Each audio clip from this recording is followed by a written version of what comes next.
O éxito da pasada edición levou o Concello de Ribeira a volver a apostar polo camiño dos mitos e das lendas. Aínda que Toñito de Poi repite como mestre de cerimonias, a novidade reside no itinerario, distinto do pasado ano e aínda por desvelar.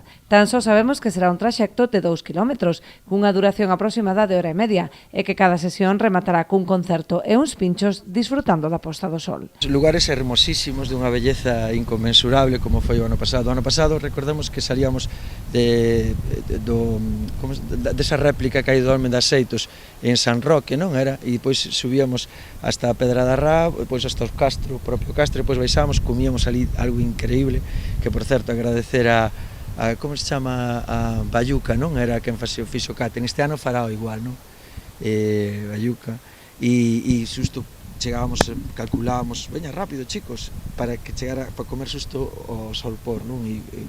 E bueno, entonces este ano vamos a facer algo en outro sitio distinto, pero tamén dunha belleza increíble e mostrando outro aspecto do noso territorio.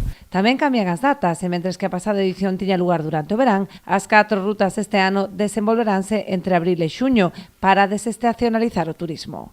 O ano pasado fixámola durante o verán e tuvo moi boa aceptación, veu xente desde Madrid, incluso Ourense, Lugo, de toda Galicia, e tivemos que deixar xente fora da actividade porque enchemos todas as plazas que tiñamos e quedaron fora como reservas, entón este ano volvemos e intentamos eso, dinamizar o que é Ribeira fora desta época estival. Ademais, o bo que ten é que temos un mestre de ceremonias que é excepcional, que sabe ensinar e atrapar a todos os que veñen a facer a ruta con ele e lles mostra a Ribeira dunha forma totalmente distinta de o que pode ser unha ruta levada a cabo por un guía tradicional, e el faino de maravilla, é un baixador único que temos aquí en Ribeira, que temos a sorte de que quere colaborar con nós. As sesións están previstas para o 12 de abril, o 3 e o 24 de maio e o 21 de xuño ás 6:30 da tarde. Son de balde, pero será necesario reservar praza previamente na oficina de turismo.